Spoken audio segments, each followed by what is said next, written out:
Thank you very much. So I want to welcome you. My name is Asim Zia. I want to welcome you all to this symposium that we have, Road to Geneva symposium that we've organized in collaboration with Environmental Peace Building Association. And the major goal of this is to focus on securing clean water in transboundary Indus, Jordan, Mekong, and Amazon basins through science and environmental diplomacy. And we are really hoping to not only build a collaboration between Transboundary Water and Cooperation Networks, a lot of those members are here, with Environmental Peace Building Association members, especially their water interest group. But we also want to develop this action opportunities for action, have brainstorming, very participatory, active, interactive discussion with you all to identify cooperative yet feasible scientific, technological, legal, and policy solutions for securing clean water both within and across these four transboundary river basins. And of course, the ideas that we develop here would be extendable to other transboundary river basins that are also facing similar challenges. I think I'll get into more details as we go through the day in the next 2 hours. Just as a starting point, I want to introduce Susan Sugarbetti, my long-term collaborator. She's the director of Center for Advancement of Public Action at Bennington College, and also co-founder of Transboundary Water and Cooperation Network. And she has kindly agreed to moderate the entire symposium for today and the next two parts as well. As well as I'm also really glad to have Carl Bruch here, who's basically the president of Environmental Peace Building Association, who was very kind to accept our proposal to organize this event as a Road to Geneva event, which is leading to the Environmental Peace Building Association's second conference in Geneva next year. And we hope that some of the outcomes from this Road to Geneva event would be reflected in some of the roundtable discussion proposals that we have submitted for review in that panel. So I think before Susan takes the helm and starts the moderation and introductions, and then I'll provide the overview, and Clive Lipton, our director for Transboundary Watershed from Ottawa Institute, and Richard Friend, my co-organizers, he's at York University. They would be, all three of us would provide briefly overview, and then we'll kickstart the discussion. We're trying to make it really interactive.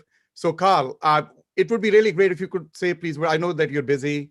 If you want to say a few words about this event, or also Environmental Peace Building Association, Road to Geneva, and Geneva. Thank you. Thank you, Asim, and thank you all for joining us. This is looks like a really good group of people. I'm Carl Bruch. I am president of the Environmental Peace Building Association. For those who don't know the Environmental Peace Building Association, it's a professional association of people who work on environment, conflict, and peace. And this includes people working in conflict prevention, conflict mitigation, conflict resolution, conflict recovery, but looking at the role that environment and natural resources play in conflict and the role that conflict plays in sustainable development. And we just celebrated our 3-year anniversary. We have members in more than 60 countries around the world. And if you're not yet a member, we encourage you to check us out. Maybe Shayla could put the link in for people who are interested in joining. One of the hallmark events of the association is the International Conference on Environmental Peace Building. The first one was held in Irvine in October of 2019. And it was an amazing collection of people who've been doing this for decades and the next generation, and the dialogue and exchange was really exciting. We are organizing the second conference to be held in Geneva, Switzerland, February 2nd through 4th. And again, maybe Shayla can share the link for the second conference. This will be a hybrid event. We expect that a lot of people will be excited to go somewhere other than their house in February. We also realize that a lot of people probably will not be able to go to Switzerland in February. So this will be a hybrid event. And in the run-up to the second conference, we have established this Road to Geneva which includes a series of initiatives, and a series of events. And we are very excited that Asim and colleagues proposed this series of events, as this is an essential area for environmental peace building. Some of the earliest research on cooperation and environment is around cooperative potential of international waters. We've learned a lot since that initial research, and so this is really bringing us up to speed in terms of how has the evidence base grown over the last 20 plus years. So we're delighted to be working with Asim and colleagues on this, and delighted for this conversation. Carl, thank you so much. So I think we want to, since we will be together for three, as you have seen from my emails, for 3 2-hour sessions starting today, that will be focused on public diplomacy, in addition to the introductions and overview, as well as the next one is focused on science diplomacy, and the final one is on polycentric governance or multi-level governance challenges and interventions that we can come up with or do or reform, all of those discussions. So I'll get into a little bit more depth about those, like the agenda and what we're going to be doing as part of this, and we are hoping to have some tangible outcomes after this three-part symposium. That includes co-authorship of a white paper, and I've circulated you all the Google Drive version, and I'll go through that during my part of the overview. But before we go into that, I know that a lot of you have illustrious professional backgrounds in all of these watershed basins from a variety of perspectives and dimensions. So I think Susan would be taking over as the moderator, and I'll be chiming in as the technical discussion evolves. But Susan, I think, would you please also kindly introduce yourself? Because I think I didn't do a good job with that. So. Oh, no, that's fine, Asim. Thank you very much. And so thank you to Asim, and thank you to Carl at the Environmental Peacebuilding Institute for hosting such an important conversation. So I'm Susan Scorbati. I'm the director of the Center for the Advancement of Public Action at Bennington College in the United States. And we have have 5 different initiatives. One is on human rights and peace building. We work locally, nationally, and internationally with many partners. So human rights and peace building, the environment, water, food systems, and renewable energy. Activating democracy is another one of our initiatives. Art and public action, artists who want to make interventions in their communities. And also a new initiative called Building Regenerative and Resilient Communities, imagining the communities, particularly coming out of the pandemic, of how we want to engage in our futures.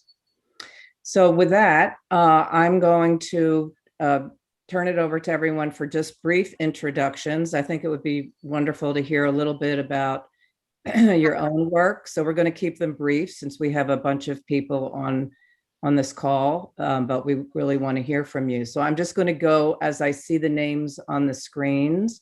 I hope it's okay if I call you by your first name. If not, please let me know that. And if I mispronounce your name, I apologize ahead of time. So please correct me.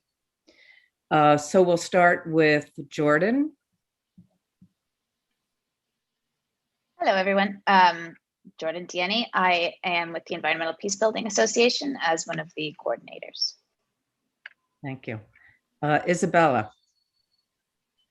Hi, everyone. My name is Isabella Espíndola. I'm from Brazil, and I am a researcher at the University of São Paulo. And I work with Transboundary waters. Wonderful. Thank you. Julie. Hi, I'm Julie Clausen. I'm with the Fisheries Conservation Foundation, and my focus is on aquatic ecosystem health. Thank you. Jeff.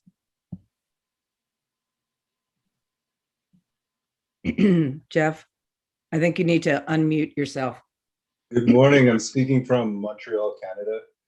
I'm an independent practitioner. I enjoy practicing mediation and negotiation process, particularly to natural resource managements and intercultural communications. Bonjour.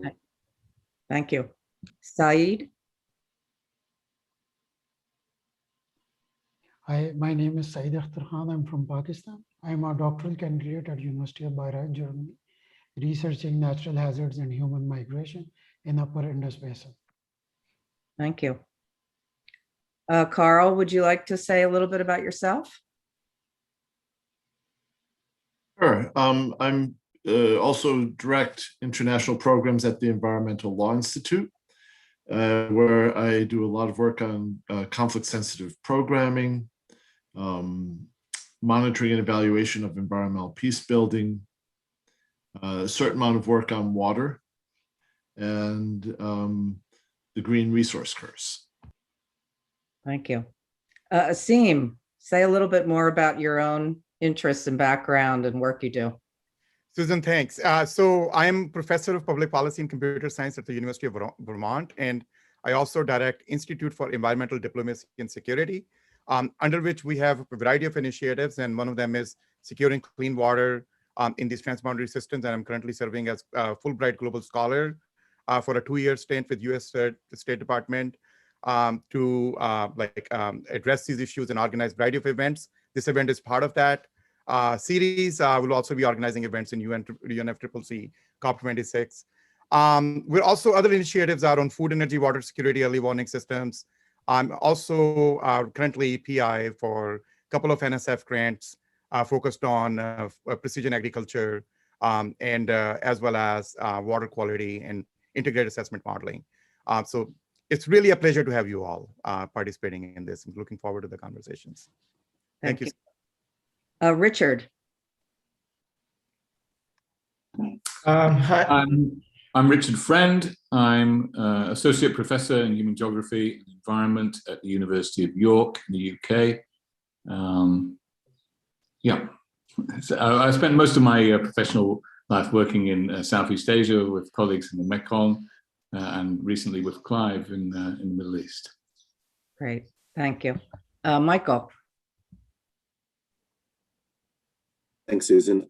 I teach conflict resolution, Bible, and the environment at Bennington College, and I've been involved with the RFI Institute for Environmental Studies since its doors opened in 1996. Thank you. Nisar.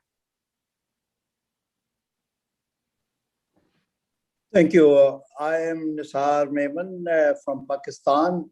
I am currently heading the chairman of the Water Environment Forum, which was founded in 2014 by a group of friends as to talk about the water and the environment. We've been focused on the climate change mainly, and we have also been focused with the, as I said earlier, that it is Indus Basin. We were earlier more on the upper Indus and now on the lower Indus Basin with the Delta. My personal background is that I'm a science graduate, and I share something common with Asim Zia. Was 30 years in computers in IBM, from where I took early retirement to join the public life, and has been Senator of Pakistan, where for the first time, in fact, my association with water goes back from 2003 when I was chairman of the Parliamentary Committee on Water Resources to bring consensus on water. And that was the committee. And then from the Defense Committee that I had of the Senate, where we talked about the pollution of mega city of Pakistan, which is Karachi, which is, by the way, 10% of the population of Pakistan, right on the Arabian Sea. So, which is where we have traveled from the mountains and right now to the coastline. And we look forward to working with you all, because I personally believe that while we talk about the Indus Water Treaty, it was 1960, as you will all recall, and it has survived the various wars between India and Pakistan. So it's really a long effort, but lots of people who have gone into it and negotiated, as well as trying to keep it alive. I think there is the only way to bring peace is to share the resources, not only share in the sense of dividing waters as we have done, but also the benefit sharing. And that could come only if the science is used as a base, and then science goes to the policy making, and then of course the diplomacy. So I'm deeply interested in this initiative, and I'd like to know more about, Carl, your organization. I must confess that I don't know much, except whatever Asim Zia has been informing us. So look forward to a very engagement with you all and to learn from you, to see how we can contribute to the peace, because I believe that security of any country is basically is not the conventional security of armament, but is the non-conventional security of water and environment. Thank you. Thank you. Thank you very much. N. Durrani, that's what I'm seeing on your screen. Hi, Susan. It's Dr. Neda from Pakistan, and I'm working as assistant professor at the Department of Environmental Sciences at University of Sawabi.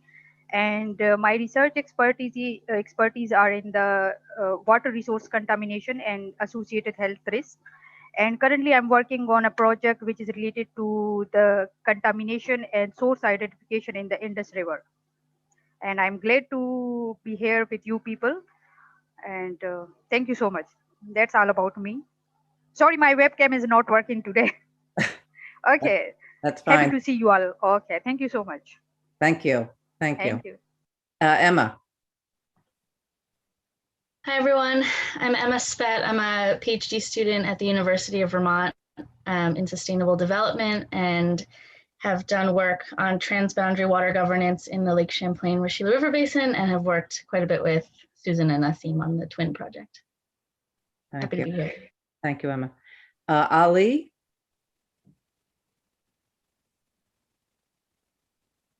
Is it Ali Sheikh?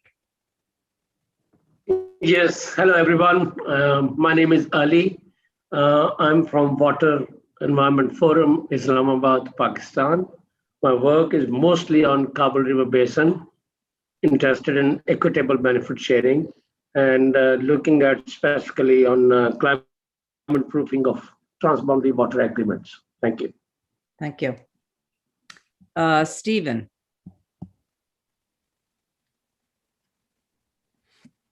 Sorry, I lost my mouse. Hi, I'm Stephen Guyon. I'm a PhD student under Asim Zia at the University of Vermont. And my background's in social neuroscience. And I'm going to study responsible innovation. And I'm excited to be here. And yeah, thanks for having me. Thank you. Sandra. Hi, I am Sandra Mergens. I am from Ecuador, but living in the Netherlands. I am also a PhD candidate from the Wageningen University. And I am collaborating with the Center for International Disaster Risk Reduction in Ecuador. My attention goes to transboundary water governance, and currently I'm working in the transboundary area from Colombia and Ecuador, and Colombia and Venezuela. Happy to be today here. Thank you. Thank you, Sandra. Clive. Hi, everybody. Lovely to be here. Thank you, Susan and Asim, for arranging this very interesting symposium. So my name is Clive Lipshin from the Arava Institute for Environmental Studies in Israel. I serve as the director of the Center for Transboundary Water Management, and I do a lot of transboundary work in the Jordan River Basin. Thank you. Richmond. Hi, everyone. Good afternoon from Munich. So I am Munich, I'm Richmond, and this fall I'll be joining the University of Vermont as a PhD candidate. Yeah, and I've also worked on issues concerning energy, and I'm interested in the nexus energy, food, and water security. So thanks for having me. Thank you. Caitlin. My name is Caitlin Waddick. I work with Asim Zia. I'm an urban planner. I'm interested in pollution prevention, cooperative development, like that. Solidarity investing, real estate cooperatives, agrarian trusts. Yeah, I've been thinking about land management and land ownership. Check. Thank you. Dr. Ashutosh Mohanty. I hope I'm pronouncing your name correctly. Ashutosh, you are muted. Oh, you're muted.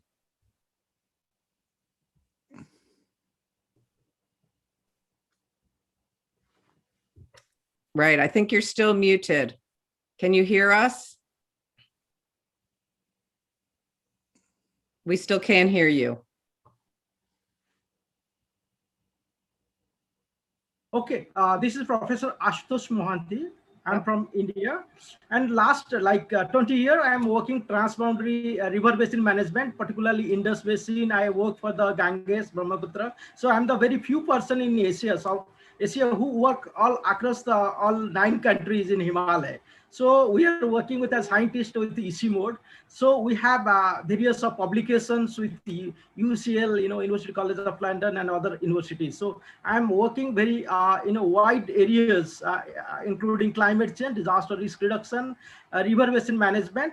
And we have working very closely with different, governments and international organizations like Kabul University. And, from India, we have Shulin University, as well as, in Nepal. And in China, I'm a visiting professor. So all across the region, I'm working for various, issues, various programs related to water and river management and disaster risk reduction. So in this forum, I got a chance to, to work with all of you. So because to use some kind of your initiative, how it could be formatted policy issues and, governance issues, which could be very interesting for me, as well as some kind of scientific intervention that I could provide, because my experience with Afghanistan and Tajikistan, as well as Pakistan and Nepal, which I have already extensively worked, that could be resourceful for this program.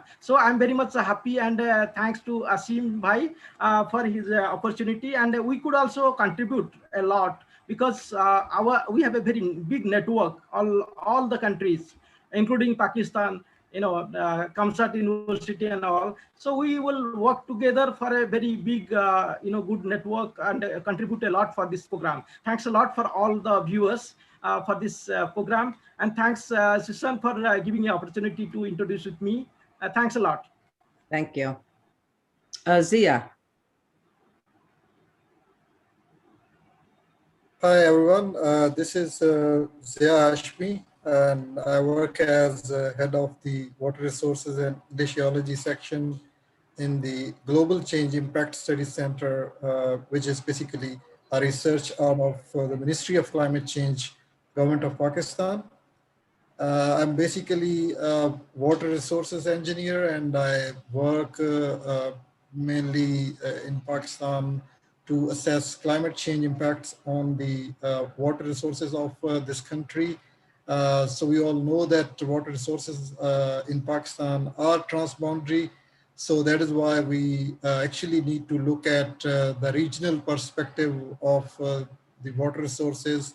And I have been representing my organization in different regional transboundary forums, like the Upper Indus Basin Network and Indus Forum. And I have been working, and I have done some research related to the transboundary Kabul River Basin and also the Indus Basin. So I'm mainly here to basically learn from all of you, and I look forward to the discussions. And actually, basically do not consider myself an expert or a person who knows very much about this area, but I'm still learning. So there are, I can see a lot of experienced faces. So I'm here and would be happy to learn new things, and would be happy as well to, if I am able to contribute at this forum. Thank you so much, everyone. Thank you. Ben. Hi, everyone. My name is Benjamin Ryan. I am a master's student at the University of Vermont. I've been working with ASEEM as the IEDS, Institute for Environmental Diplomacy and Security Coordinator for several years now, and I'm also a twin member. I'm excited to be with you all here and learn and partake in this discussion. Thank you. Rubina? Hi, I'm Rubina Anjum. I have a background in climate change and development, and I'm an incoming PhD student at UVM, and I'll be working with Professor Asim Zia. Thank you. Hop?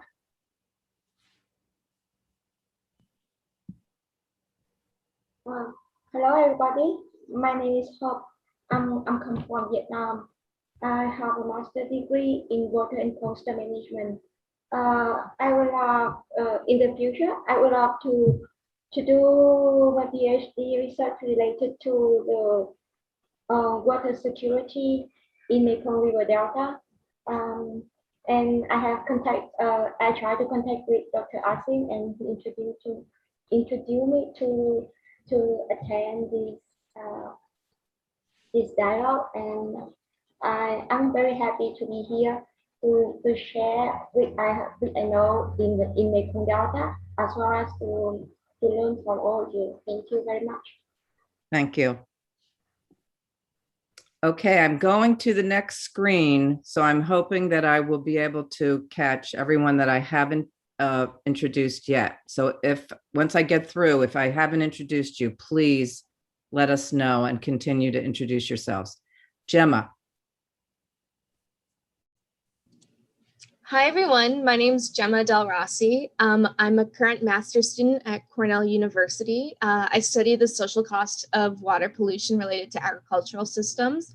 I'm thrilled to be a part of these discussions today. I've also worked with Dr. Zia for several years when I was an undergrad at University of Vermont, and Susan, and it's just wonderful to see everyone today.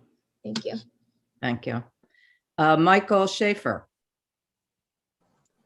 Hi, good morning. I'm Michael. I'm an assistant professor at New Mexico Tech in hydrology, and my area of focus is mostly in water quality and water chemistry, and previously in the Mekong Basin. Thank you. Thank you. Bindu.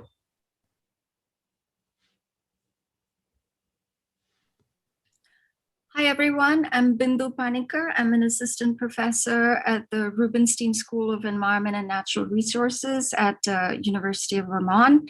I've been working with both Susan and Asim for the past several years on IEDS, Institute of Environmental Diplomacy and Security, and also on the Twin Network. My background is in environmental health, environmental justice, and science, technology, and society studies. Really interested in risk analysis, community-based research, looking into food, water, energy nexus issues, and also looking into environmental controversies, including transboundary conflicts and such.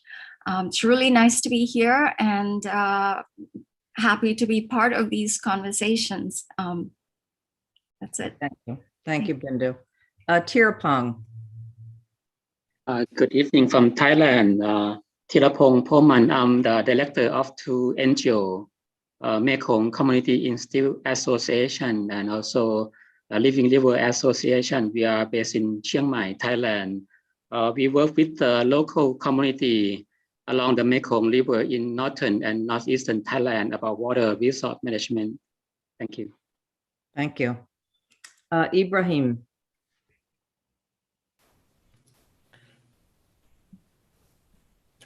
Hello, everyone. Thank you so much, Susan and Asim, for inviting me to this forum. My name is Ibrahim Mohammed, and I'm a research scientist at NASA. My background is hydrology, and I'm really happy to be part of this discussion to learn more about how to connect social sciences and physical sciences, since my background is physical sciences. So I would be really interested to engage in this discussion to basically move forward to fruitful solutions. happy to be here. Thank you so much for inviting me. Thank you. Liliana. Good morning, everyone. I'm Liliana Pimentel. I'm from Brazil. I work at the National Security Secretariat for the federal government. And I teach environmental and urban planning at the Universidade Paulista, and I'm a PhD candidate at the Universidade de Brasília, working towards conflict prevention in the Amazon Basin. I'm part of the Transboundary Water Group in the World Water Forum 9. And also in the EnPAx, I am a co-chair of the interest group on water. So it's really nice to have you all here and learn from all of you during this road to Geneva. Thank you. Thank you. Larry. Thank you very much for this invitation. Greetings from low bandwidth rural Nova Scotia in Canada. I'm a professor at the School of Environment, Enterprise and Development at the University of Waterloo, and I also have a position as an extraordinary professor in the Institute for Water Studies at the University of Western Cape in South Africa. And I would suppose that I would say that for 25 years, I've been working on the theoretical, conceptual, and empirical aspects of environmental peacemaking with a focus on freshwater resources. My own area is generally Southern Africa, where I spent 14 years in Southern Africa, but I have some comparative knowledge, and I suppose that's why I got invited. So I'm happy to be here and look forward to this exercise. Thank you. And Alicia.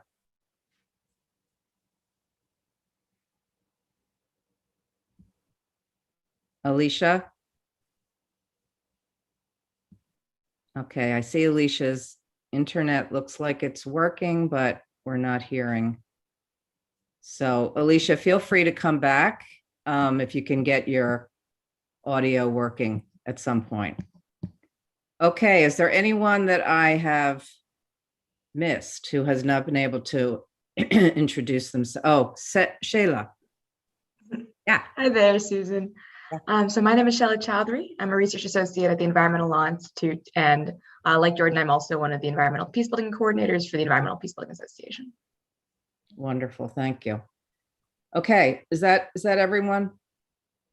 Okay, then first I just want to say what an incredible group of people, and the fact that Zoom, I know for many of us, has been something we've been on now during the pandemic and can be difficult after a while. I also want to say how amazing that we're here from all over the world together.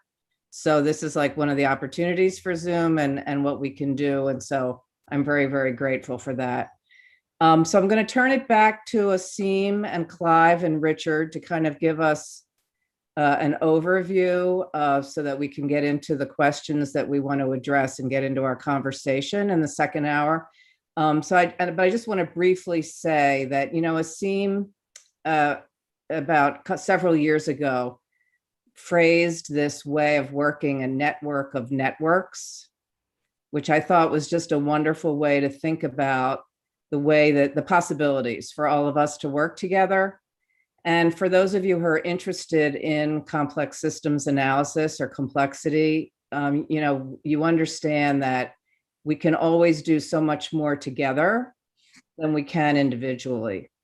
So I always say that, these opportunities will never, like this moment in time will never happen again. This group of people coming together, having this conversation, understanding what the potential, the creative potential of what we can achieve together versus alone.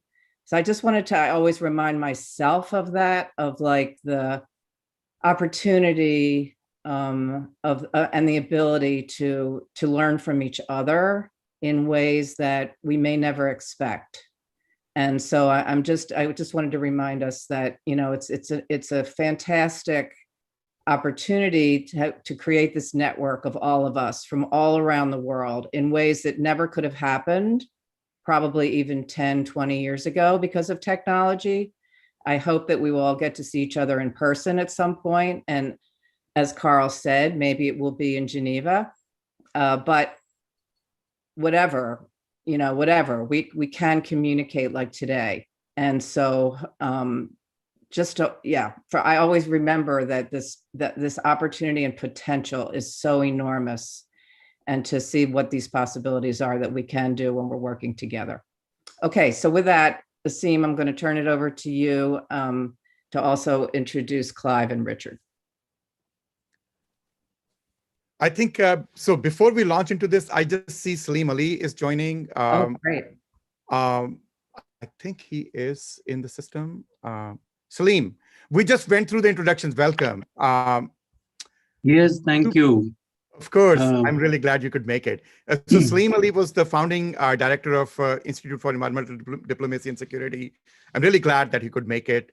Salim, you want to briefly introduce yourself? Everybody went through, so Yes. No, my apologies. I'm actually in Pakistan right now, and I'm juggling a few different commitments at the moment. But I'll try to stay for the next 40 minutes or so, 45 minutes. So yes, I'm an environmental planner by training. I used to be at the University of Vermont. As Asim was saying, I helped to establish the Institute for Environmental Diplomacy and Security there. And now I'm a professor of geography at the University of Delaware, and also at the Biden School of Public Policy at the university.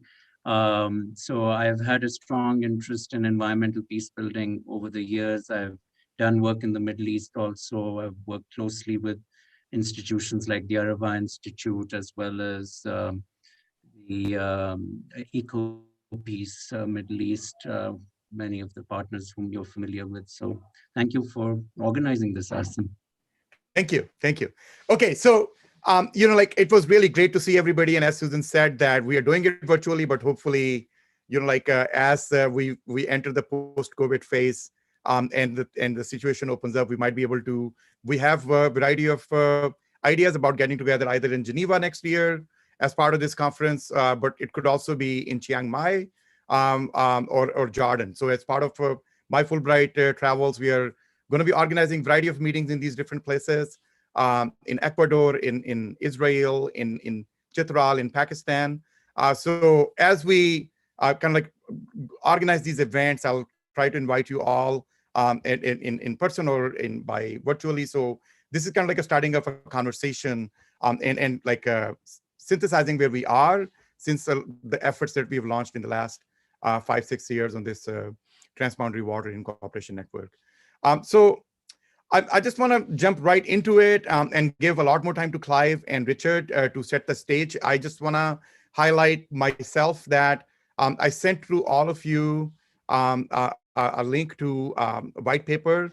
So one of the tangible outcomes for us is to contribute live into that paper. But if you're not able to join into the Google document, depending on where you are, you can also add your comments on for each question, as we'll be going through today, 3 questions, and then we'll be going into science diplomacy part next week, 2 or 3 questions, and international governance issues in the last meeting. I think if you want to add your comments in the chat, we'll also try to not only the questions, but also your ideas. So really the goal here is to develop opportunities for action, opportunities for collaborative action at community scale for what we call like track 3 diplomacy, but also for science diplomacy, as well as for polycentric governance or multi-level governance interventions that include not only local or subnational policies or national policies, but also transboundary policies and UN national global policies in terms of water quality and water quantity. So I think these are the white paper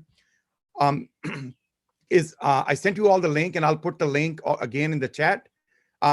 Looks like this, and it's the goal is that all of us would be co-authors as we work through multiple drafts. But this is like right now the 0 draft of this.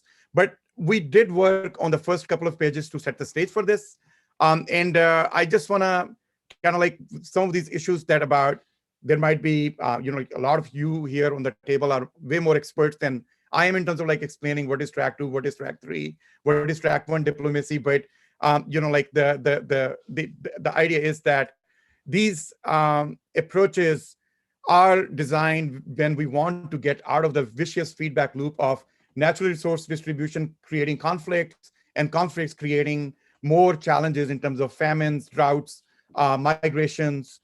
Even some people have talked about water wars. So the question is like what we can do preventively to break this track 1 formal diplomatic inertia that arises in many parts of the world because of political and power dynamics, but also geostrategic dynamics between upstream and downstream partners, and who have more control of the water or less control of the water.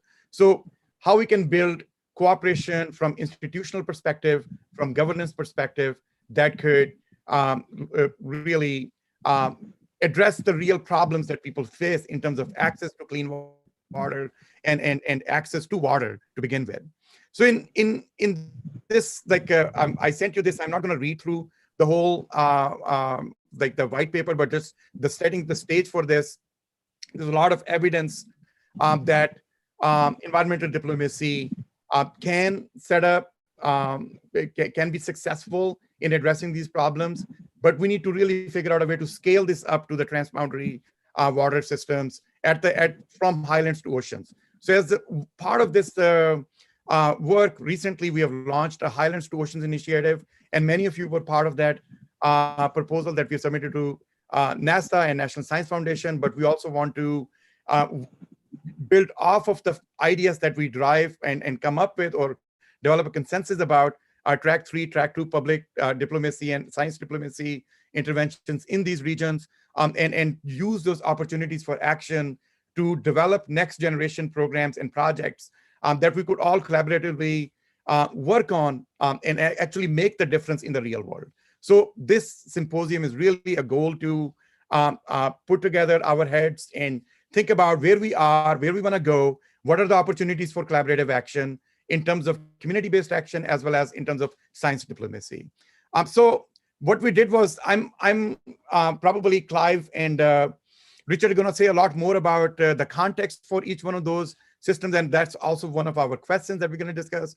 But as you know, like in Indus Basin, there is, Kabul River, Afghanistan war, and then Kashmir as being a strategic war between Pakistan and India, and more recently, like between India and China in the Ladakh region. So, I mean, there are a lot of tensions, political tensions that have led to a lot of suffering and water resource distribution challenges. So these political tensions are sometimes people talk about, like, Indus Basin Treaty is definitely doing some work, but it's also not the perfect ideal solution for many reasons. For example, does it include climate change? Does it include recognition of minimal environmental flows for the rivers that were divided as a part of the Indus Basin Treaty between east and western rivers between India and Pakistan? So these are all challenges in the Indus Basin. In Mekong Basin, there's so many like problems with the upstream riparian partners building dams. There are a lot of problems with the water quality challenges and the livelihoods of the people downstream getting affected. But at the same time, sea level rise is creating problems where saltwater intrusion in the lower Mekong Delta is leading to already serious challenges. And potentially a lot of heavy migration is expected from the coastal regions up in the north. And same is true for the Indus Basin as well. In Amazon, we are seeing the challenges with deforestation, mining, with the agricultural intensification that is having a lot of serious problems for water. And climate change is expected to create problems and change and create problem like droughts in the so-called the lungs of the earth, which is the Amazon River. So similarly in Jordan River, we see like continued challenges even this week, and Clive is going to talk more about it, between Israel, Palestine, but what is the status of Jordan-Israel Accords or Oslo Accords that happened between Israel and Palestine? So all of those are the issues that we need to think about, and what is the potential for track 2 and track 3 diplomacy to alleviate these tensions, but also set the stage for more cooperative transboundary water solutions. I think Of course, so these are all some of the backgrounds that were provided in this context. And this is not like written in stone. Like we like want to invite you to edit this and make suggestions in this like our first 2.5-page kind of like an introduction and context for this white paper. But today, like starting today, like we really want to focus on these opportunities, challenges for public diplomacy and community action. And after the overview, we will go focus on these questions, like what are the current challenges and anticipated problems with regards to access to provision of fresh, clean water in the focal river basins, what is being done, and what are the opportunities for community-based action to mitigate the sources of water pollution and facilitate action to clean water. What capacities are needed? So that question is really the core of the discussion today. I'm not sure we might be able to get to the third question today, or we might have to get to this next week, because that is at the intersection of public policy, public diplomacy and science diplomacy. The potential, what is the potential of science, citizen science, and community science to facilitate community scale action on mitigating the influx of pollutants in freshwater rivers, lakes, and streams in these places. So what can we do from the community science and engage the communities and the scientists in that? So the first public diplomacy, we arrived at these 3 questions after about 4 or 5 years of work in these basins, and we feel that we need to like take stock of where we are, what are the strengths, what is happening. But our understanding is that the actions that are being taken are at very micro, small scale, at village scale. We need to scale this up at the watershed and the basin scale, and even like learn from each other across the basins. So I think like these are the 3 questions, and I would invite you to not only directly live contribute in a suggestion mode into the document, but if you can also add in the like talk about it during the time that Susan would moderate, and pitch your ideas. Like we are really here to listen from you and the ideas and where we are in terms of across these basins. And there's so much policy, political, technological, scientific expertise on the table that I'm sure you would have a lot more to say about this than I do. And next week, I'll introduce this again. I'll cover this, but we'll be focusing on science diplomacy. We feel that the new technologies like satellite data has revolutionized watershed monitoring. So for example, with Ibrahim Mohammed, who is here from NASA, he's been working on a nature conservancy project in Mekong River Basin. And we've been able to, like, for example, assess water quantity, water quality using satellite data, but we still need ground data. So what is going on in terms of watershed monitoring? What is the potential? But also water security, early warning, early action systems. Where do we stand in this capacity? Because these are the major resilience and adaptation building mechanisms that we need to look into as governance and institutional commitments and investments for addressing the major challenges kind of like that are arising from climate change induced glacial melting in Indus and Mekong, but also flooding, monsoon shifts, droughts. Drought is a major concern in Amazon, but also flooding. So these are all like urbanization related, like land use, land cover change can also be monitored through these watershed, like through the monitoring systems. So what we can do from to engage scientist to scientist cooperation within and across transboundary river basins. That's part of the science diplomacy initiative that we really want to, and I see there are a lot of scientists from different river basins, and I think we have an opportunity to build out this network, even from this symposium moving onwards.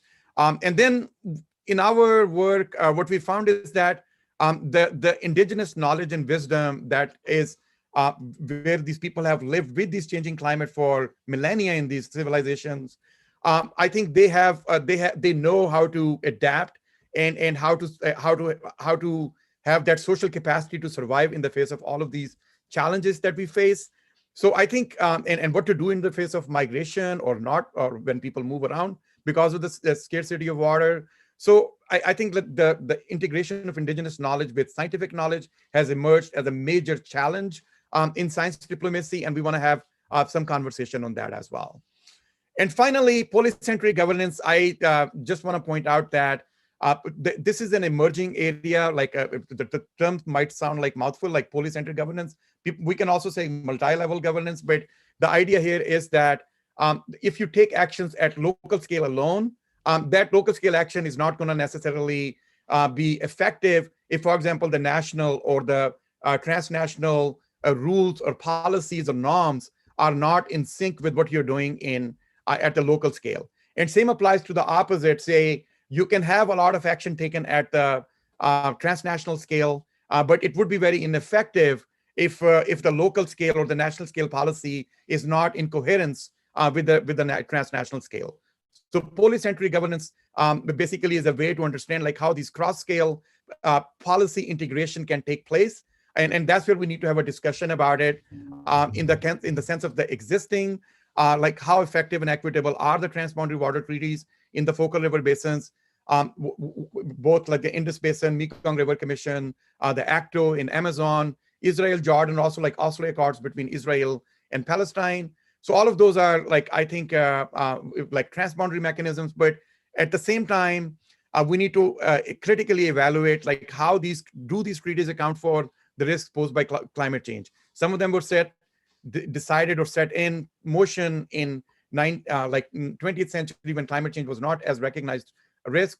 But at the same time, I think that the science has evolved, and we can, some of these treaties might have mechanisms for conflict resolution, but still some of the clauses are set in hardwired to not account for, to have like stationarity principle of water allocation. In the world of climate change, we're living in non-stationarity. So how do we account for that non-stationarity, changing frequencies and intensities of extreme events in these treaty systems? That would have huge implications for the allocation and access to water. So another linked question is like, do these treaties and governance mechanisms account for provision of clean water? A lot of the focus in these treaties is about allocation of quantity of water, but there's not much done in terms of institutional mechanisms for actually embedding water quality in there.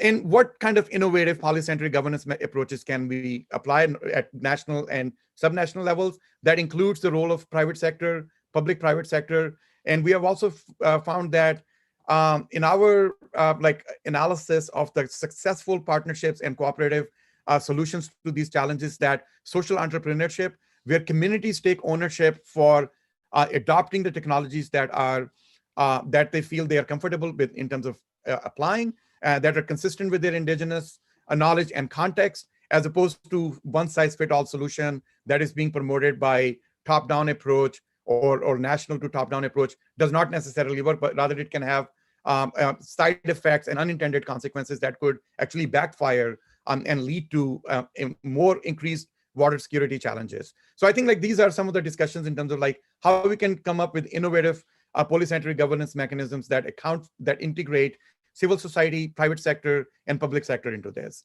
I'll leave the discussion here just quickly, as I mentioned in my, the point is that in the Google document, you have the link. Please go in and add your comments in the suggestion mode. And I would really looking forward to the discussion throughout this. So with that, I think I'm going to move it on to Clive and Richard before we open up for any questions before we launch to the actual question discussion. So Clive, please. Thanks. I need to apologize ahead of time because I only have a few minutes left. I have to leave, unfortunately, at 4:30 my time. I have another very important meeting that I can't miss. So I'll just take a few minutes and maybe Asim can go into more detail and greater participation in the next meeting. But basically, as Asim mentioned, one of the basins that we're looking at here and exploring all of the points that Asim mentioned is the Jordan River Basin, which is where I've been doing a lot of my work over the last 20 plus years. So I'll just briefly introduce the Jordan River Basin for those unfamiliar with the region. The Jordan River Basin is a transboundary system that has 5 riparian entities, 4 sovereign nation states, and 1 political entity, the Palestinian Authority. We have Syria and Lebanon upstream, and then downstream we have Israel, Jordan, and the territory of the West Bank, which includes the Palestinian Authority and portions of that territory under the control of Israel. Hydrologically, the Jordan River system is a very small system compared to some of the other basins in which we are discussing here. But the transboundary political complexity, there's a lot of complexity there that I think will be of interest to the practitioners in the other basins, and of course, a lot of opportunities for us to learn from one another. Like most large river systems in arid regions, the Jordan River system is heavily dammed upstream. Most of this water initially was diverted for agriculture, for irrigation in the desert regions of Israel. There are two major diversions. We have an out-of-basin diversion, which was constructed by Israel in the 1960s, which diverts water out of the Sea of Galilee catchment in the north to provide water for irrigation in the south of Israel. And then we have an in-basin diversion in Jordan, which it takes water south of the Sea of Galilee in a 100 kilometer roughly canal for irrigation of the Jordan Valley. One could argue that the food security for Israel and Jordan is heavily dependent on the freshwater sources of the system. Syria takes some water in the upstream regions of the Yarmouk River. The Yarmouk River is a tributary flowing to the Jordan south of the Sea of Galilee, which also demarcates the border between Syria and Jordan.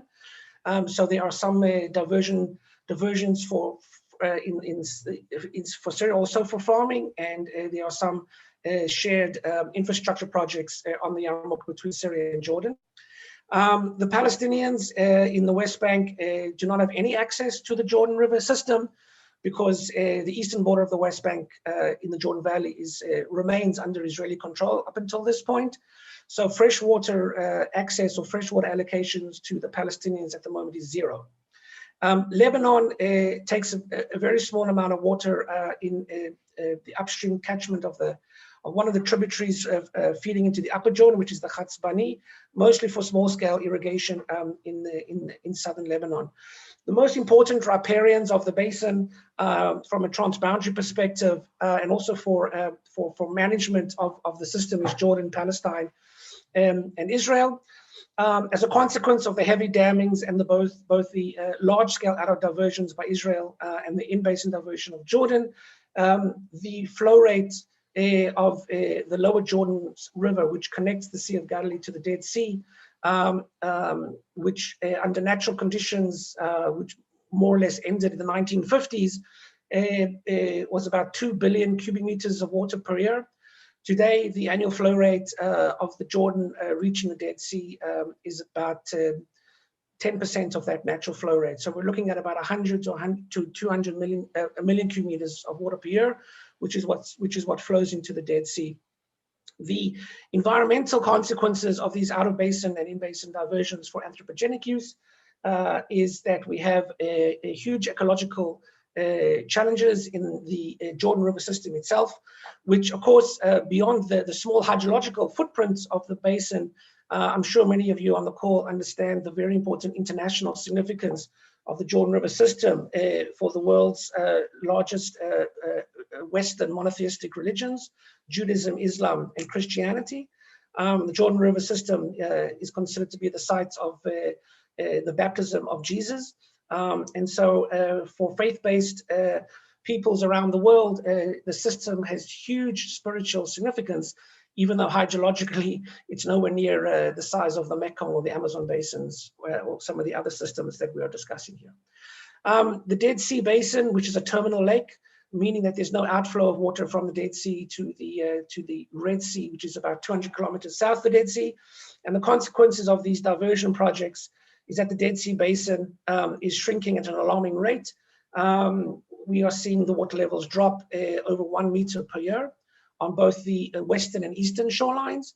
The consequences of these rapid water level drops is that we are, the consequences of this is sinkholes, which are forming along the coastlines. I can go in at a later time when I have more time on how the sinkholes are formed, but basically we have mapped over 10,000 sinkholes along the shoreline, and these are providing huge risk and damage to infrastructure around the basin, with a huge impact on agriculture in Jordan, and a lot of impact in terms of the tourism industry around the lake, as well as the very important potash industry as well, which is a huge economic contributor in terms of mineral extraction for both Israel and Jordan.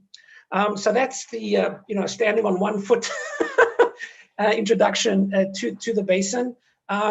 Some of the work that I'm involved in at the Arava Institute and with some colleagues that are also here on the call is looking at some of the transboundary dynamics, specifically with Israel, Jordan, and Palestine, on how to move forward on regional management projects and agreements.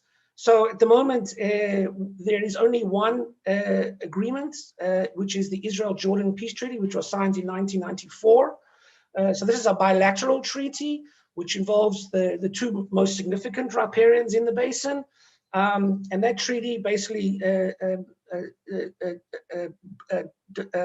details freshwater allocations between Israel and Jordan. So there are mechanisms for how much water goes to each riparian.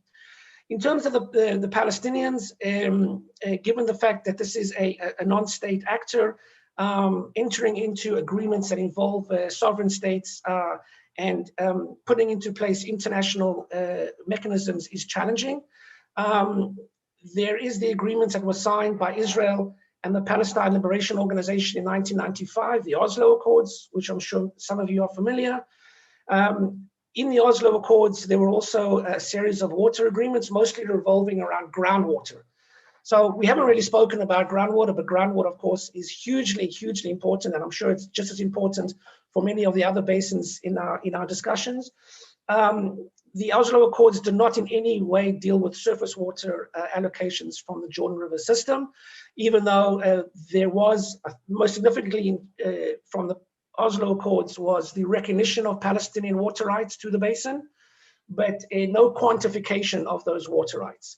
Oslo was signed back in 1995, and we are now in the year 2021. So we are, more, 40 odd years post Oslo, and no new agreements have been brought into play in terms of dealing with the growing water demands on the Palestinian side, as well as looking at both the Oslo Accords and the Israel-Jordan Agreement in terms of how these treaties and agreements actually today deal with the long-term threats of climate change. So the Eastern Mediterranean Basin is one of the most at-risk regions in the world in terms of climate change. And of course, this is going to have huge consequences to freshwater availability in our basin. With climate change and growing populations, the demand for water is increasing. And we have an unresolved political conflict as well. Just to end off, the current situation in our region is that track one negotiations are basically at a standstill, and they have been more or less frozen, I would say, in my opinion, at least for the last decade or so. We now may see a new change of government in Israel that may have some impact on the track one negotiations, although I wouldn't be holding my breath on that. But there is activity at the track two and the track three level. The Arava Institute is involved in some of these track two dialogues, engaging with a lot of the non-profit and non-governmental institutions, both in Jordan and Palestine, and doing a lot of people-to-people engagement. And one of the projects we're working on, which we've discussed a lot with Asim and with Susan and others, including Richard, on the call here, is the huge opportunity of citizen science, especially in the issue of water quality monitoring. And this will be my final word, because I'm sorry, I really have to go. And we can continue later, and I apologize for leaving early. But I think one of the most challenging issues, at least in our region, and I think is also something that has not been fully studied, and I think we have here a fantastic group of people to shine a spotlight on this issue, is not so much how do we think about transboundary allocations of fresh water, whether it be surface or groundwater, but what do we do with the issues of wastewater and sewage discharges? So one of the biggest areas of conflict and disagreements between Israel and Palestine is cross-border sewage. I think Salim knows some of this as well. There's a huge gap in capacity in management of wastewater on the Israeli and Palestinian side. And I think that this is something that has not yet been fully looked at through a transboundary lens. There are a few examples of agreements on cross-border sewage. I know the European Union does work on this. There's an interesting agreement between the United States and Mexico. But in our region, very little is being done. And again, the fact that there is a non-state actor interacting with a state actor makes us also very complex, but also to some degree quite interesting and I think challenging for us. And so we're doing some of this work now at the Arab Institute, working with colleagues in Palestine to try to assess how wastewater is generated, what is the quality, what is the risk of untreated wastewater in terms of groundwater, and very importantly, what is the lost opportunity to not treating and reusing wastewater in irrigation as a mitigation measure towards climate change.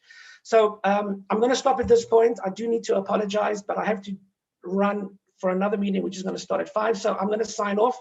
But Asim and everyone, I'll be back for the next round, and we can continue to communicate up until then over email. So I'm sorry to run, and I apologize. Thank you, everybody. Really appreciate this. Thank you. Thanks. Okay, bye for now. Thank you. Richard. Hi. Right. I've actually got a couple of slides. Can I share those? Just because... I think you should be able to. Yeah. Okay. Just bear with me. Oh, I think the host has to give me the power to share. Okay. Can you do now? Yeah. Okay. So just they're just two maps really, because I wanted to give a sense of. Can you see that? Yes. You can put in the slide mode. Right. Okay. Right. Sorry, my computer's a bit slow. Yeah. It's good. Oops. Right. So, that's not very clear, but I just wanted to start off with this one because, first of all, just talk about the region. We're going to really focus on the Mekong Basin, which I can't actually see properly here, but you'll see on the next two maps, it comes through here. And I really just wanted to give us first a sense of the region, because I think it's really important to understand the sort of the geopolitical context of how the region has become a region, or a region of regions, if you like. And similar to the context of the Jordan and Israel-Palestine Jordan, this is a part of the world that has been characterized, as I'm sure everybody's aware, by a long period of conflict. And what came out of that conflict in the late 1990s was a rush of investment, in particular from international finance institutions and the Asian Development Bank, that started talking about developing this greater Mekong sub-region. And really the ambition, it was framed by a former Thai prime minister as turning battlefields into marketplaces and really promoting economic integration. And the first part of that economic integration to create this new region was by investing in these infrastructure networks of roads going east and west, and north and south, and also the power, the energy infrastructure that was argued would facilitate, would promote the economic development that would address the underlying causes of the conflict and create new era of prosperity.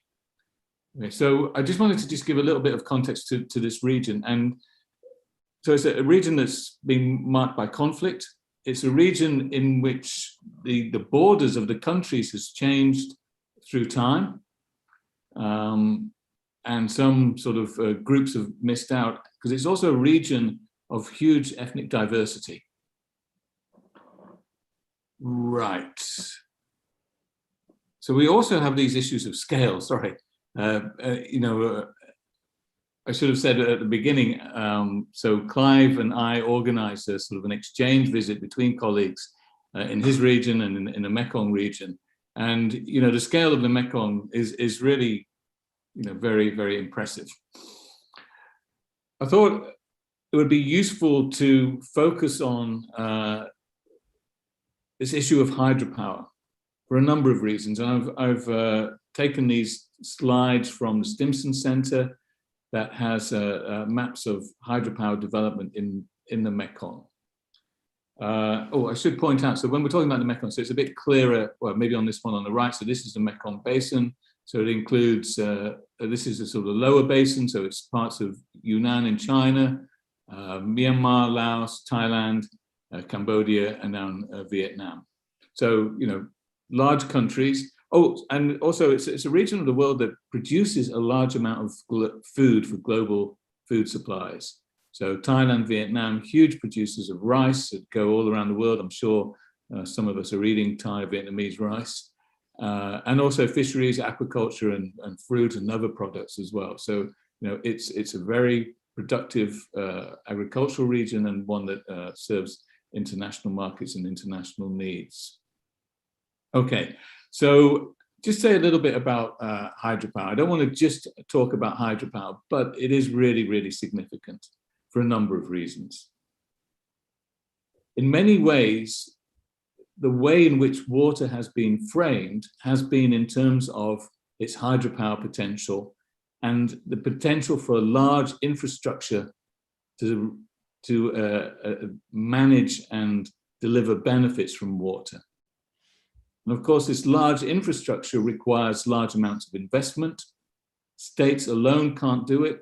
It requires additional finance. Initially, that was envisaged as coming from you know, the World Bank and other actors, but increasingly we see a whole range of different private sector actors involved in promoting hydropower.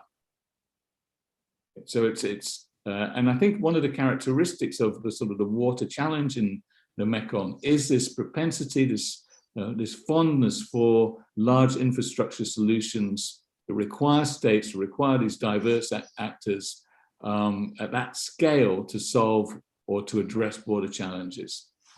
You'll also see from these maps, so the one on the left is a map of mainstream dams, and it includes those that are operational. So initially these were ones in China, but more recently in Laos, and now Laos, sort of on Laos, Thailand.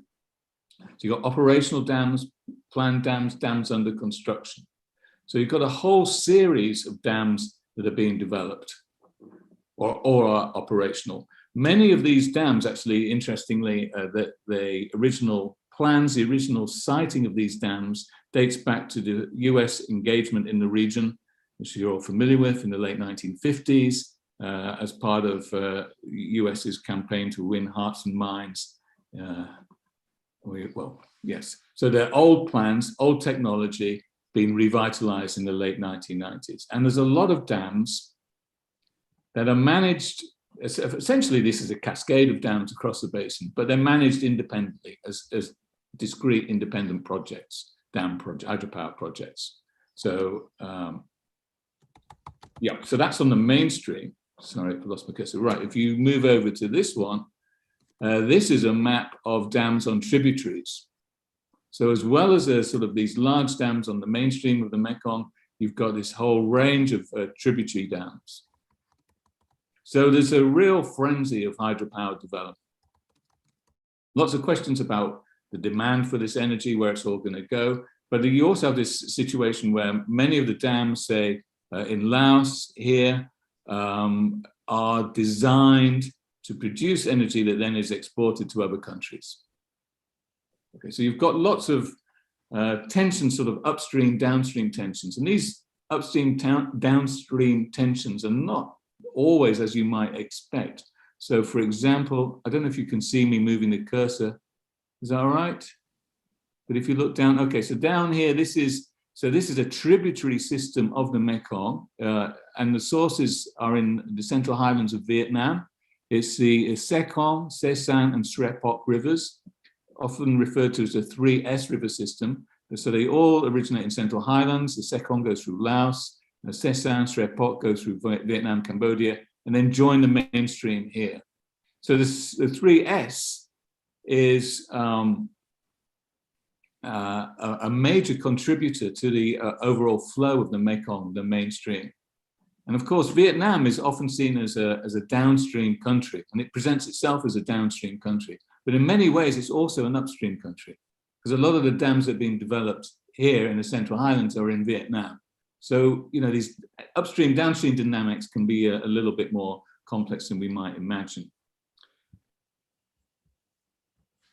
Right, so that's a little bit of context. I don't want to just talk about hydropower, but I think it's a good way to sort of anchor a discussion and think about some of these other issues.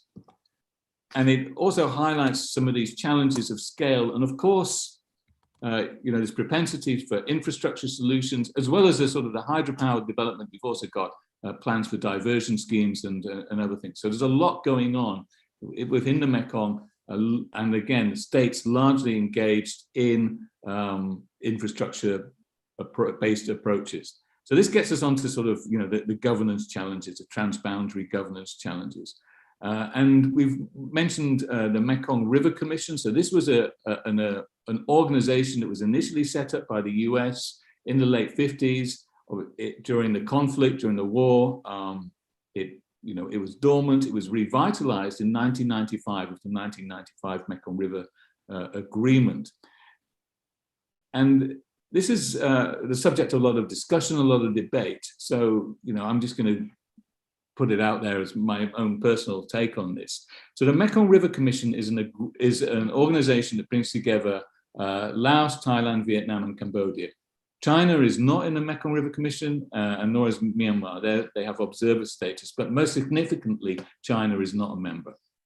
But then again, the 1995 agreement isn't the kind of agreement that allocates water between member states. It's an agreement to, I would say, that underpins ambitions to develop hydropower, but to do so in ways that allow for informing neighboring countries of those hydropower ambitions and to try and promote knowledge exchange to inform that hydropower development.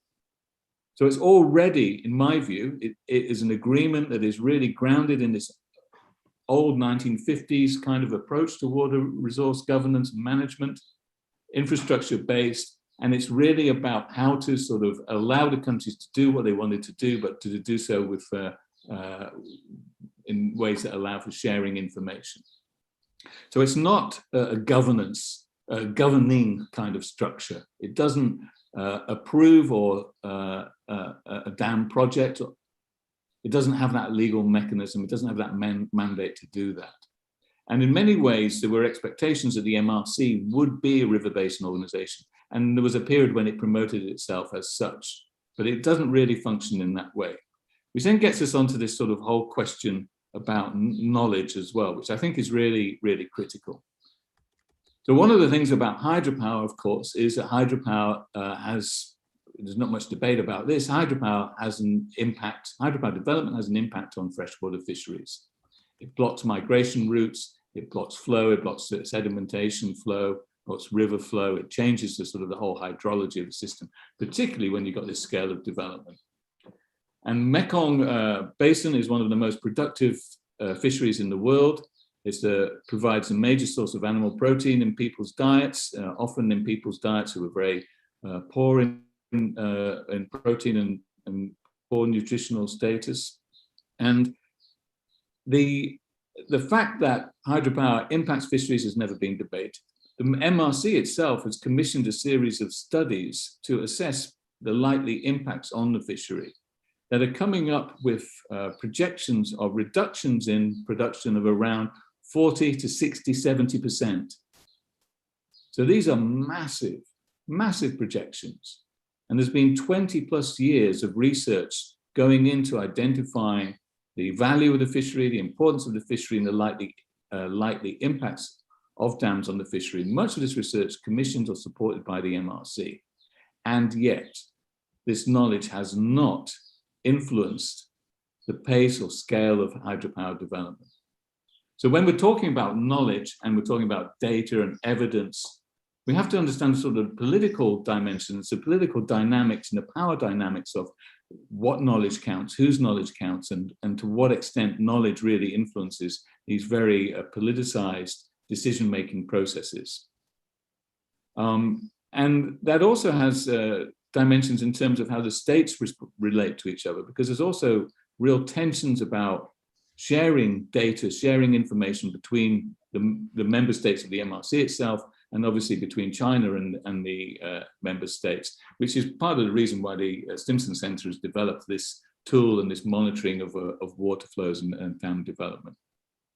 But the other dimension, and this is where Tirapong from Mekong Community Institute can really add some value to the discussion, because one of the major initiatives in the region has been for local people to undertake their own research, to document the importance, the significance of fisheries in livelihoods and culture, to identify migration, spawning grounds, local ecosystems, changes as a result of development in other parts of the basin, and as a way of doing their own research, as a way of generating evidence, generating arguments to challenge the state, and to represent themselves an open space for deliberative, informed dialogue. Because one of the challenges we have in the region is that, you know, the political context of each of the countries is that it's very difficult to have this kind of deliberative, informed dialogue, to have this kind of open public process.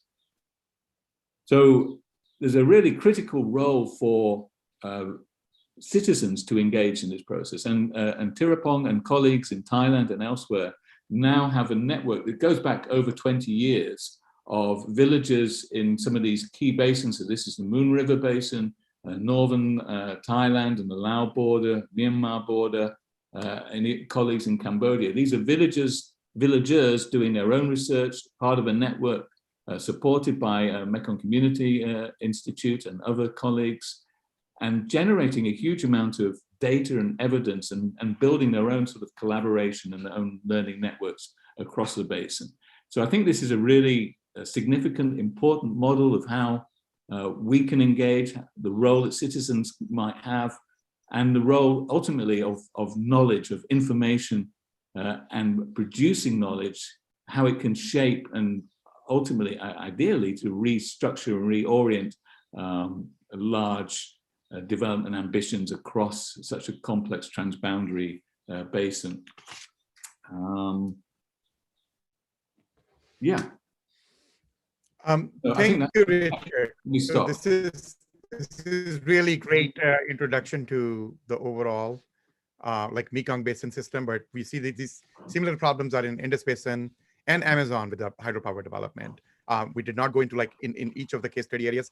So I'm mindful of the time, like we have about 40 minutes remaining, less than 40 minutes. I was thinking that we have already discussed the challenges, but if we could like really focus on the, like the question of like, what are, second question, what are the opportunities for community-based action to mitigate the sources of water pollution and facilitate access to clean water? What capacities are needed, and the role of the community science could be part of that discussion. I think like, let's just, Susan, if that's okay, let's just have like that conversation.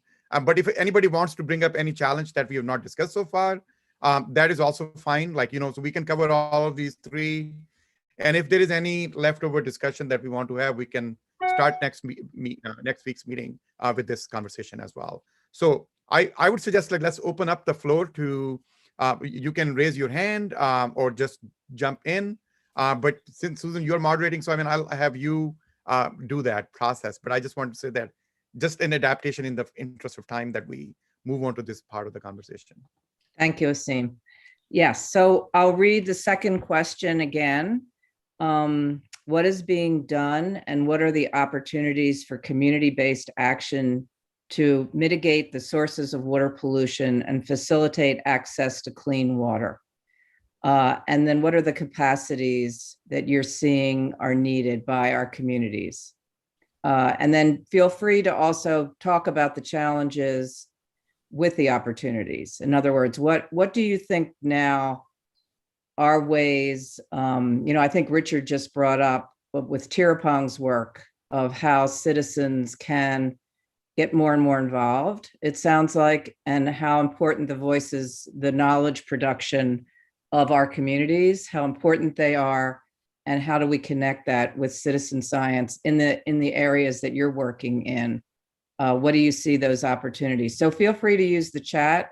Please raise your hand. You can use the little hand signal, or you can literally raise your hand. I'll be scanning everyone, and we're going to hope, not to take more than about a minute or two so that we can get as many voices in as possible. And we'll see how much time that we have. So would somebody like to start us off?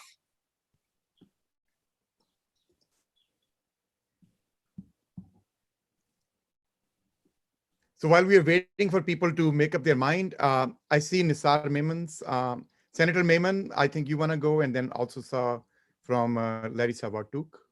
Yeah. So was it you calling? Okay. Thank you very much. Good.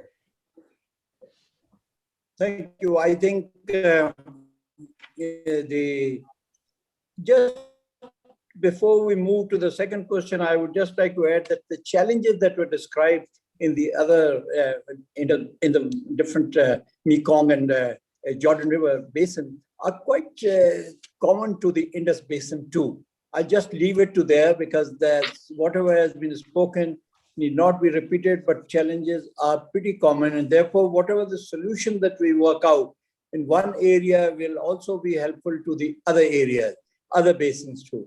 Now on the question of the second question that's being talked about is the opportunities for community-based. I think fundamentally what I think the challenge remains is that community is a little bit divorced from the policy and the science. If I say not a little bit, quite a bit, I would say they're divorced from it. They believe that if there is an Indus Basin, that it is a... Hello? Can you... Can you hear me? Yeah, we can hear you. Yes. Okay.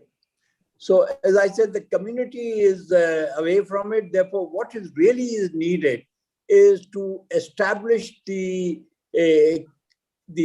information as to what are the challenges, what are the advantages to the community, directly how it relates to them.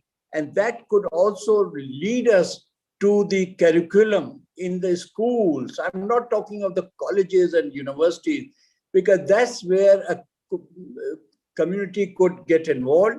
Like, for example, if we're talking about the Delta, then it is really the fishermen. If we're talking about the people in the mountain, then it is the early warning to them whether there is a tsunami coming or is there any kind of a natural disasters coming. Then if they were to know it earlier, then the community will be very much aware. So I think there is some of the things that they themselves do it, but I just would like to end it there, that there's a need for awareness, education, to bring the community into that. Thank you. Thank you. Thank you very much. Yes, thank you. Larry. Yeah, thanks. To build on Senator Memon, I think we can take as a given the governance challenges in transboundary settings across all of these cases where, states behave like elephants and civil societies are generally the suffering grass. So the way I look at it is as a strategic way to try to draw together local groups with different levels of government and try to build trust. So I'm thinking about nature-based solutions like, afforestation projects, or even another one I was thinking about is brownfield redevelopment across basin cities. So where citizens in cities across these different basins can work together to soften the soil, deal with heat island effect, lead to aquifer recharge, things that look apolitical, but in the long run are actually, highly motivating and trust building, in a socio-ecological way. Great, thank you. I'm seeing GHRASUL on so this is Dr. Rasool from ICI Mode. He has joined us. I wanted to introduce. So Dr. Rasool, would you please also kindly briefly introduce yourself? Because all of us went through introductions, but and thank you. Thank you. I am Gulab Rasool. I am Regional Program Manager of Mountain Environment Information System Program of ICI Mode. I'm based in Nepal. So I would like to submit that these problems have been discussed at large for all the three basins. But there are water sharing disputes between the countries and within the countries. So these, I think, can be addressed if, as Dr. Asim mentioned, the satellite technology application. So Earth observations and geospatial information technology can play a very important role, and we can facilitate these disputes or these conflicts by the scientific evidence-based information. Survey Global, you all know, is an initiative of NASA, and that has two hubs. One first hub is hosted by ECMOD in HKH region, Himalaya Hindu Kush region, and the second hub is hosted by Mekong, Thailand. So these two hubs are rich of such information based upon Earth observation and geospatial information technology. So we can make use of that, and then we can reach the communities, I think, along with the other scientific solutions, environment-induced, climate-induced problems of these basins in the upstream and downstream up to the deltaic region. Thank you. Thank you. That's great, Dr. Rasool. Thank you. Okay. Anyone else like to offer, just from your own experience or challenges of where you are and what you're seeing in terms of the communities? If we thought of this as a community-based effort, what are you? Yes. Was that you, Asim? That? No, this is, I see the hand from Tirapong and Nida. Oh, good. Tirapong. In case of the Mekong, I think that for the Mekong country, we don't have, we never experienced or don't have a knowledge how to restore a river before, especially local community, they don't have a knowledge. They don't know what happened. I think maybe if we can create a platform or the network for local community, for civil society to exchange knowledge, information with other river, Jordan or other. So I see, like, just a follow-up, Tirapong, and also this goes to the Senator Memon's suggestion about like education and network and knowledge provision. So like, I know that there are a lot of these kind of like static knowledge database platforms that have been built by various organizations, but they have not had the effect on training or like imparting the knowledge that is needed, or for example, managing the water, like how to take care of the water resources in your land, or how to change your behavior that kind of like make sure water is available. So I was just wondering that, would you elaborate a little bit more, Tirapong, and also Senator Memon, in terms of like what type of mechanisms would you see actually to promote this science to community kind of like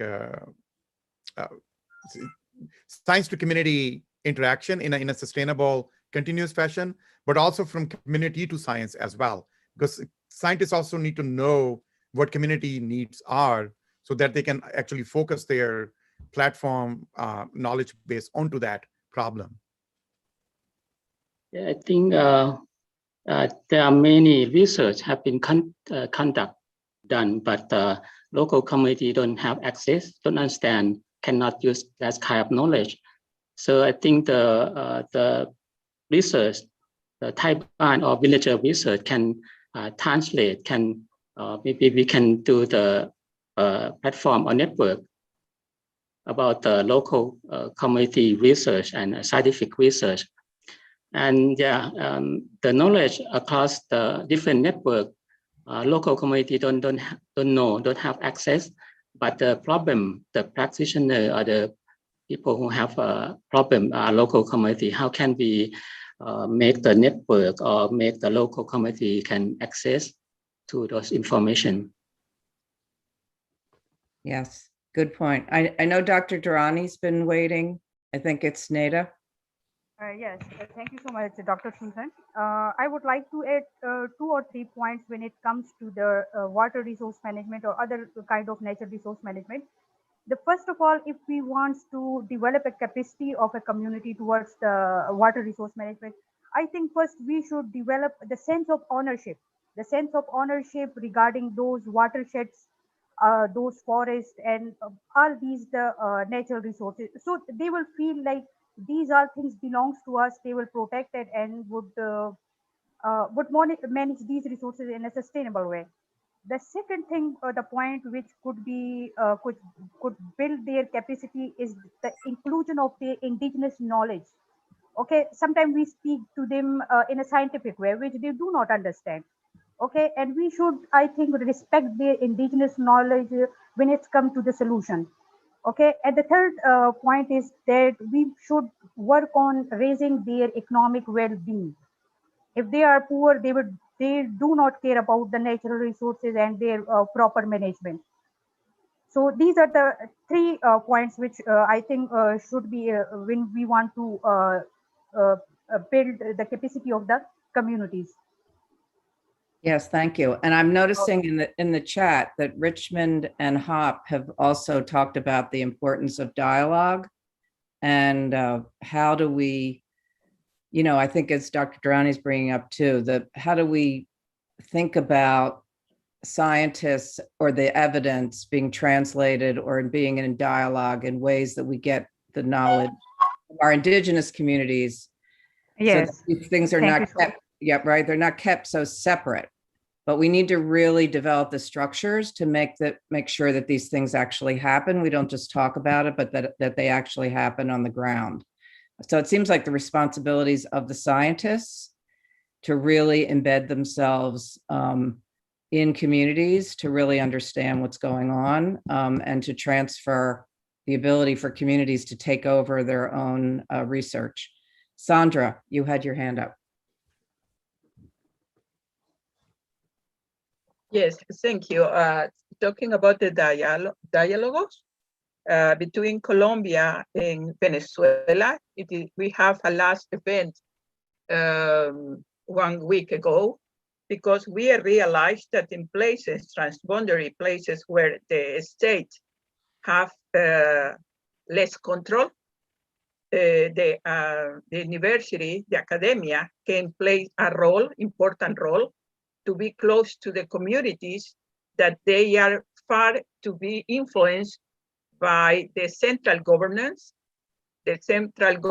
or the irregular groups that they are in some way controlling the water resources in the region.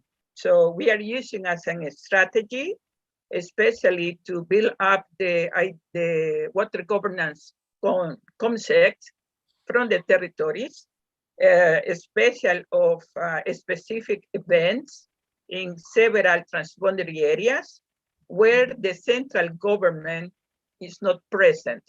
So this is a kind of building up trust with the people that is involved, and making visible also the presence of other groups that from the government perspective should not be included, but in my opinion, they are playing a decisive role in controlling the water resource in the area.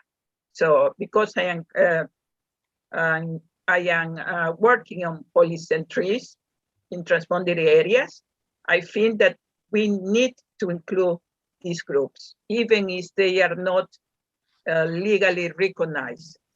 So I guess the dialogue strategy is working, and we are a kind of model of that success until now. Good. Yeah, I think how we can really learn from each other. So thank you, Sandra. Dr. Durrani Neda, did you want to say something else? It seems like that might be the last hand that last one. Okay. So you can lower your hand unless you have a new point to make. I just wanted to hear from Senator Maiman about like some of these two-way dialogue between scientists and communities, but in terms of like how the knowledge is communicated, but how do we hear from the communities given all the challenges that we face in these conflict zones? Thank you, Asif. I think basically, if you look at it, we need to decide, because when we talk of the basin, we're talking from the mountains right up to the ocean and the deltas. So there, for example, when you talk about the water, we are talking about the agriculture. So who are the stakeholders of the agriculture and all along the line? And then if you look at the mountain, then it is the people living there and working there, and they are the beneficiary there. And then as you come down the line, there are the fishermen, then there are the cities involved. So you have agriculturists, people, you have the industries, and you have the people who are doing the trade. So these are all of the people. First of all, I think it's a long drawn thing. I would say that could we identify that, because not everyone will be working on everything. So therefore identify where we are working. Then having said this, let's narrow down to the ocean, for example. For example, when a fisherman is talking about his livelihood, if we tell him about anything which does not affect his livelihood, then I think he will not understand it. For example, telling him that the fact that anything is plastic is thrown out, or for example, if untreated chemicals are sent in the water, whether it's a river or a stream or an ocean, then it's going to affect the fishes and it's going to affect his livelihood. All of these are the messages. Then I must also share with you that there are a number of organizations are working in each of these areas, right from the mountains, right up to and up to the delta. So we need to also see what is already on the floor, because there's no point in recreating anything. So I would say that it is also working together with them and identifying. And if anyone, let's say, talks about any area, then it is his or her responsibility or the organization's responsibility to draw the stakeholders as well as all the solutions that are there. And then, for example, when we talk about the carbon dioxide, and we're talking of the mangroves in the delta, then mangroves are only one species, as we discussed the other day, but there are many other species that could be brought in to tell them there are many other ways, and that is where the science comes in, and telling them these are the additional one and to be implemented. So I think bringing the whole knowledge of the science of the communities and elsewhere that is using to those local communities will greatly help them. As I said, it will have to be identified. So these are some of the immediate thoughts that come into my mind. Thank you very much. Right, it's kind of like wraps up, I mean, in a very nice way, the discussion that we were having, like in terms of like the points, so that we could like bring it home, right? In terms of like, okay, these are the next steps or the actions that we need to take. And I hear that we kind of like, if we could leverage the existing organizations that are working in with these different community groups like fishermen, farmers, mountain people, industries.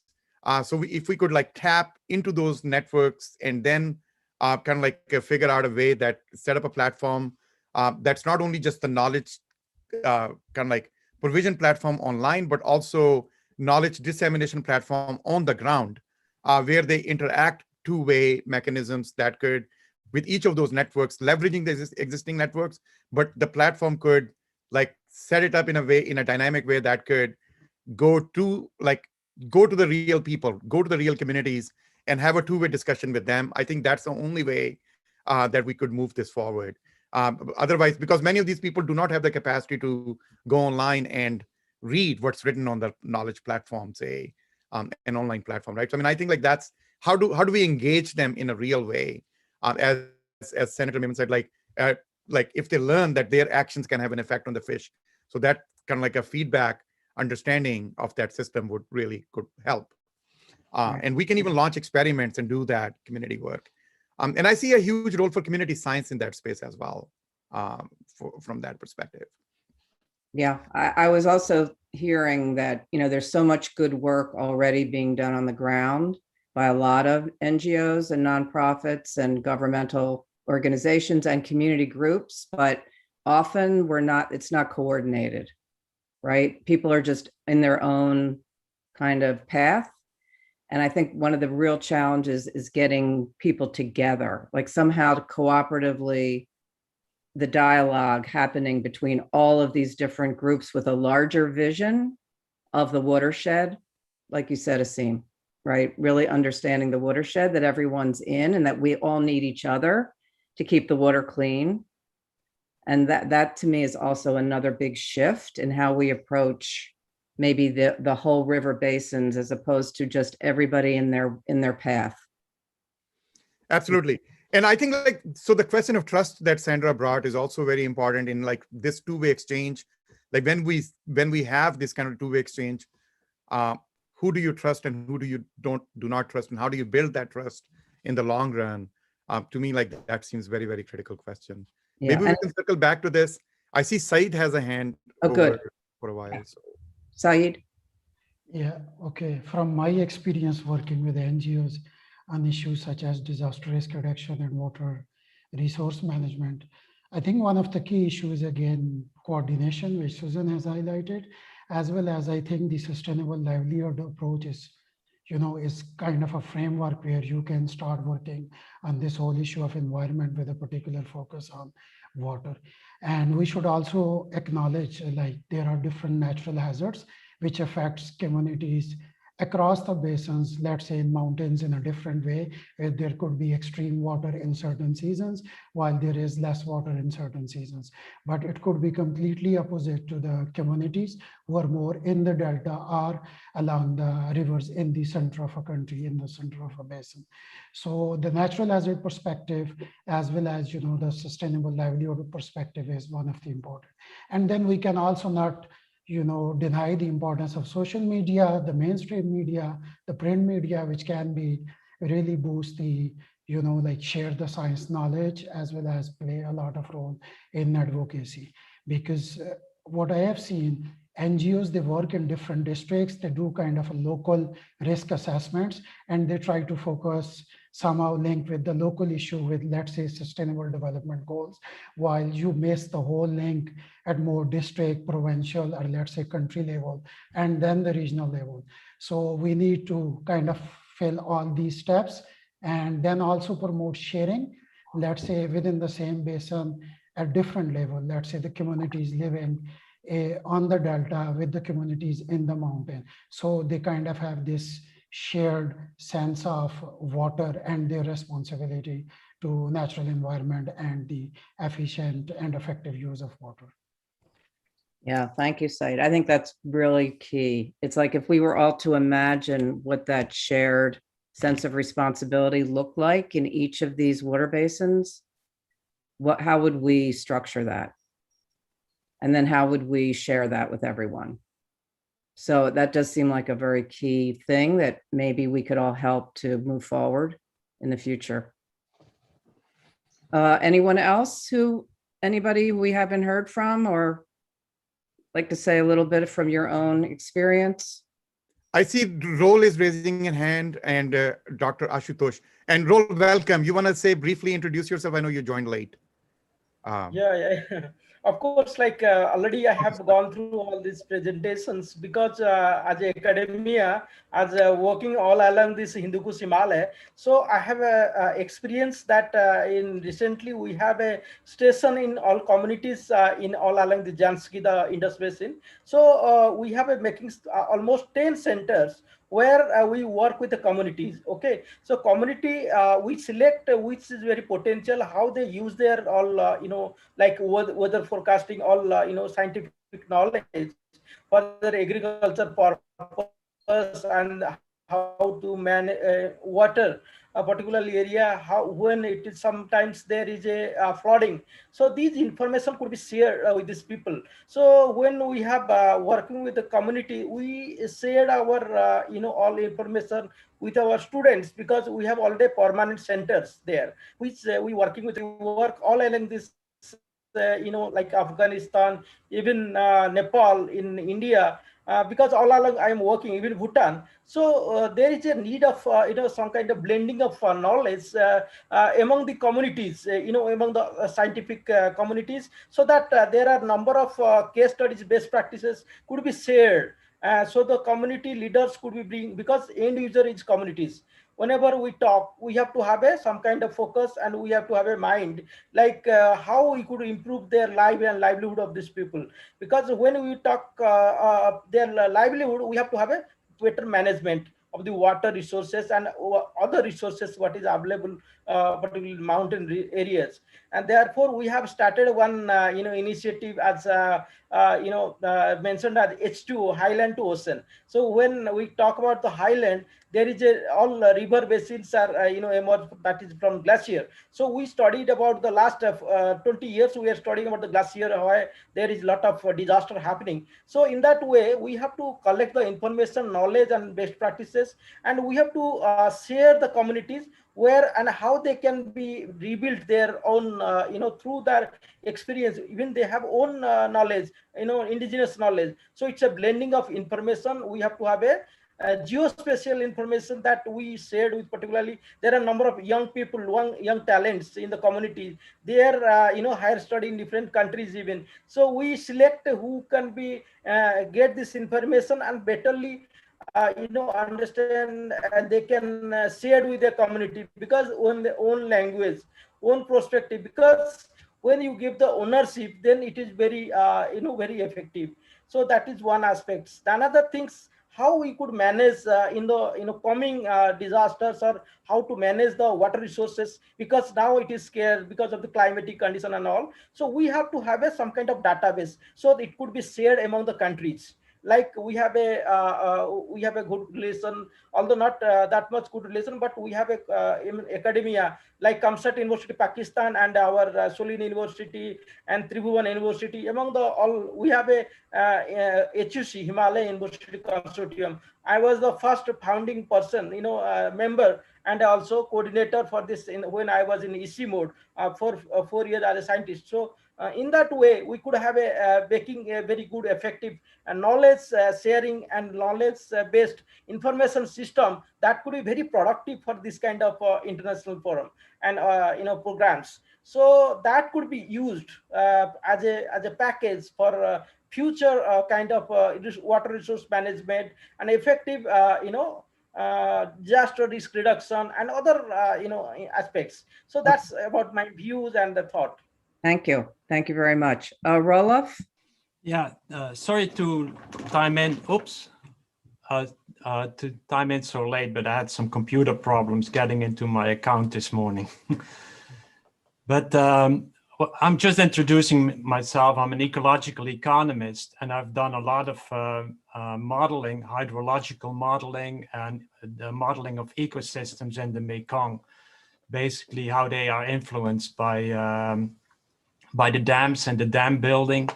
And I'm looking at the trade-offs between who benefits from the dam and the electricity produced versus the impacts on the ecosystems and how that impacts and then I run scenarios through that, looking at global climate change and disrupting the travel routes of the fish that need to go spawn when they go up the river. I worked with Conservation International, who has a nice station over there. I worked with the Mekong River Commission at the time. I heard somebody said there is a lot of talent in the area. In Cambodia, there is the University of Battambang that I would suggest you connect with, because they're very good scientists. So there is another thing like the Open Science Project of young scientists that make a lot of information available on the web. So there's a lot of people there that can help you out and that are thinking about these issues already for a long time. One of the issues we were dealing with is that there is actually a way of that you can operate the dams to actually ensure the hard pumping function of the Tonle Sap to get the fish flow going in and out there, but that would actually interrupt with the electricity production for the cities. So there's definitely ways you can get people, and I don't necessarily know that local fishermen need to know about how to leverage how to run the dams for the fish, but it's like even like higher up decision makers who could actually make that happen. They need to see those kind of scenarios play out. So I'm really happy if I could dig up a lot of that science that we did and the simulation models of and play out a lot of these games and make that available. And I can work with Asim on that. He has all the computer scientists in the world to make that happen. Yes. Anyway, that was my introduction. Yeah, thank you. Thank you, Rola. Okay, so it looks like we might have time for just one more quick comment from someone. Do I see? Dr. Ghulam Rasool has raised his hand. Oh, yeah, okay.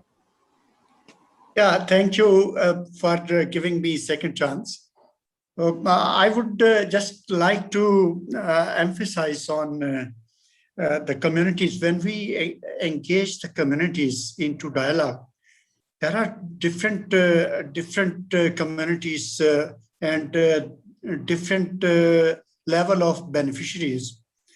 If you look at the upstream and downstream, when water flows downstream, all the benefits are flowing downstream.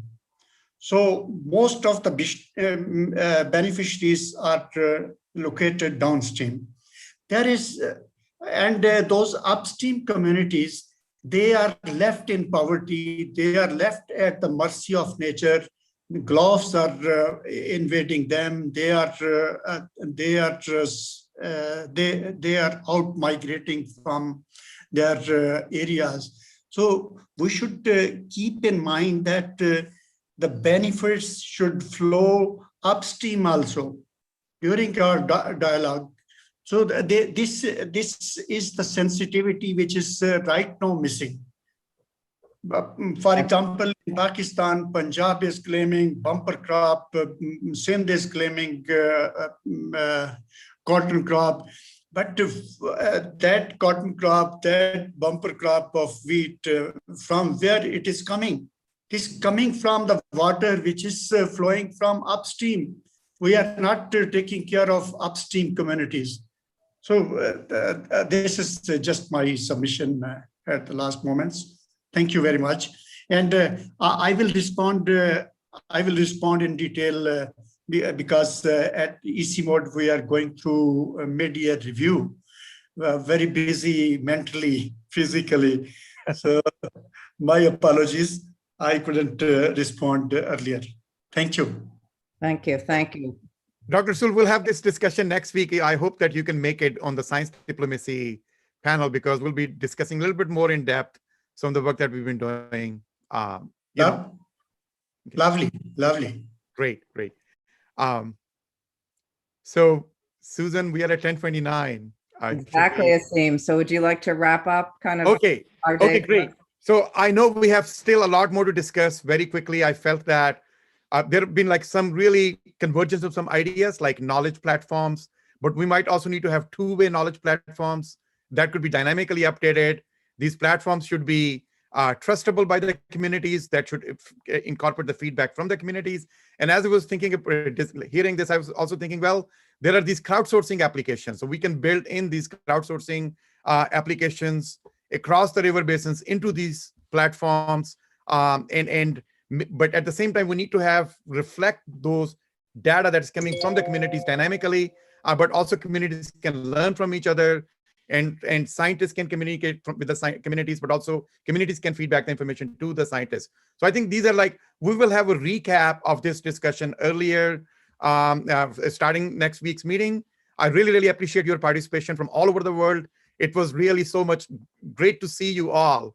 And I know that we did not hear from many of you as well. So I hope that we'll continue the conversation next week. Really grateful, and thank you for participating in this, really. And, we'll continue our discussion next week. We've sent the timetable. So 16th of June, 8:30 a.m. US Eastern Time. We'll see you then. So with that,